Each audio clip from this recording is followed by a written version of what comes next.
L'éclatante victoire de Sarrebruck, remportée au cri de Vive l'Empereur, gravure belge brillamment coloriée se vend à Charleroi, 35 centimes. Sonnet satirique dont le titre à lui seul témoigne de l'ironie du propos, déjà la victoire remportée au cri de Vive l'Empereur prête à confusion, puisque cette expression pouvait signifier en argot « je m'en branle, je m'en moque ». Connaissant l'admiration sans borne de Rimbaud pour Napoléon III, on est en droit de penser que c'est ainsi qu'il faut le comprendre. De surcroît, le complément d'information qui accompagne le titre « Gravure belge brillamment coloriée se vend à Charleroi 35 centimes » suggère une intention parodique puisque « brillamment » est ici ironique et que les 35 centimes peuvent suggérer la non-valeur de la victoire. Les mots « éclatante » et « brillamment » portent un jugement sarcastique sur cette bataille qui n'est en fait ni l'un ni l'autre. Donc, un titre et un sous-titre plein d'ironie pour vanter une victoire sans aucun intérêt des armées de Napoléon III contre la Prusse à la bataille de Sarrebruck. Par ailleurs, faire la guerre semble aussi simple ici que participer à une revue militaire. Les piou-piou se lèvent gentiment et ne semblent pas comprendre qu'ils sont sur un champ de bataille.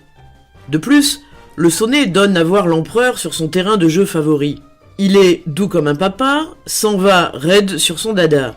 Les mots à redoublement enfantin comme dada, papa, piou-piou ridiculisent l'empereur, tombé dans une espèce de seconde enfance. Mais ce n'est pas tout. L'empereur, raide sur son dada, flamboyant, très heureux, ne propose pas uniquement la figure fière de l'empereur sur son cheval. Les mots raide et dada relèvent ici d'un raisonnement obscène, puisque aller à dada signifiait s'envoyer en l'air. Quant au chassepot, fusil de l'armée française, dans le poème, il sert d'accoudoir. À droite, du manet, appuyé sur la crosse de son chassepot. Enfin, les couleurs bleu, jaune, rose, tambour doré, rouge canon sont plus propres à la caricature qu'à une image d'Épinal. La chute du poème est grivoise par un gros plan sur les derrières de Beauquillon. Beauquillon, rouge et bleu, très naïf, sur son ventre se dresse et présentant ses derrières. Quant à sa question, de quoi ? Elle fait écho au précédent Vive l'Empereur. Donc, on obtient Vive l'Empereur de quoi ? Et rappelons que le Second Empire est en train de s'effondrer et son armée est à l'image du régime. On a donc un poème où la caricature, la parodie et la satire sont partout présentes. L'éclatante victoire de Sarrebruck témoigne de la plume acérée du très jeune Rimbaud. L'éclatante victoire de Sarrebruck, remportée au cri de Vive l'Empereur.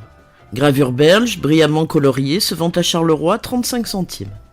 Au milieu, l'empereur, dans une apothéose bleue et jaune, s'en va, raide, sur son dada flamboyant, très heureux, car il voit tout en rose, féroce comme Zeus et doux comme un papa.